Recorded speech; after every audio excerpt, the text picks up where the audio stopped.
Welcome back to another episode of Drama Script Saturday, where I discuss my thoughts and opinions and feelings on the current, what's that word? Not place, not topic. I would probably current events that go on in the wrestling world, but mostly on WWE. This past Sunday was the ultimate thrill ride, as Vince McMahon likes to always theme everything. We'll get into everything doesn't need a theme, but we'll get into that later. But it was the ultimate thrill ride, an 8-hour show that we all didn't get paid to watch. We basically all did a full-time job sitting and watching the ultimate thrill ride. My favorite matches was Neville versus Austin Aries, even though that wasn't on the main card, which I felt like it should have been. AJ Styles versus Shane McMahon, and the fact that, in my opinion, after that match, Shane can out-wrestle 1/3 of the full roster is just, didn't know Shane had it in him. But that showed you how phenomenal AJ Styles is, that Shane McMahon versus AJ Styles was the best match on the whole roster. On the whole card. Best match. Love that match. And that's pretty much it. The Divas Fatal 4-Way, Elimination Fatal 4-Way was good.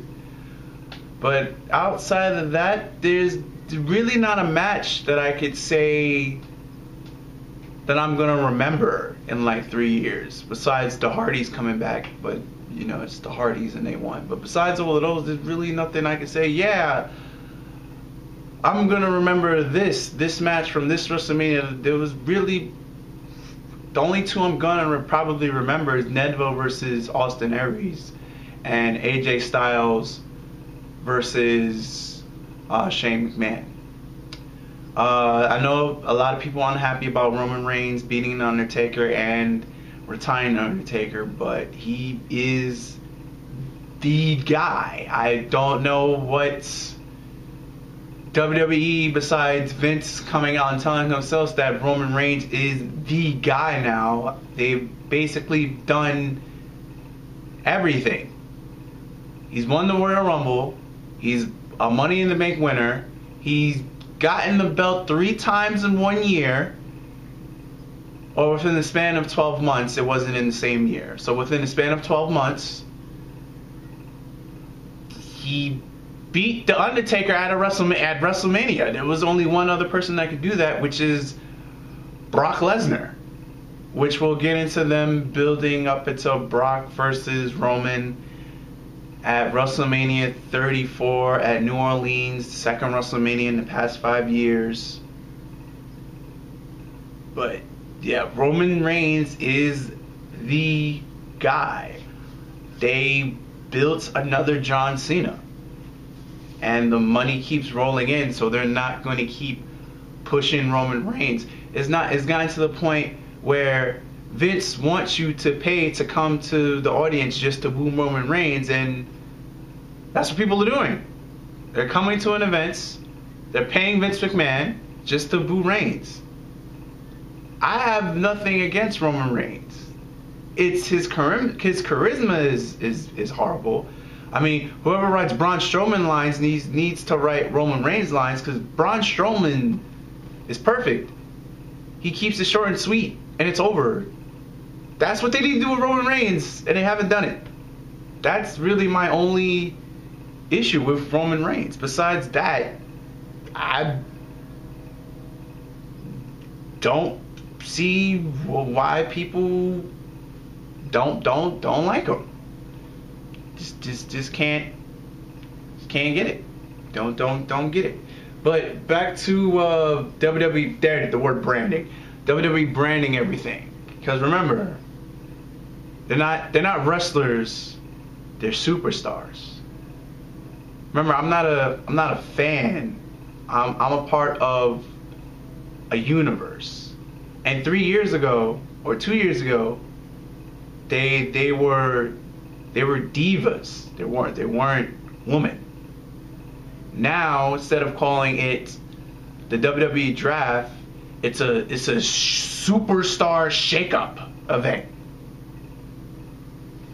So yeah, it's not a draft anymore. It's a superstar shakeup because Vince McMahon has to brand everything, which sometimes is really not a good idea.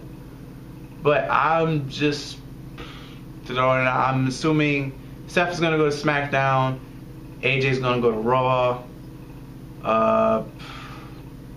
I highly doubt they're gonna move Bray Wyatt since they've already put this House of Madness match against Randy Orton, and I find it really dumb that Bray Wyatt just won the title just to lose it to Randy Orton, and Bray Wyatt is 0-3 at WrestleMania, which is horrible. He's never won at WrestleMania, which that reverse Undertaker thing is going around.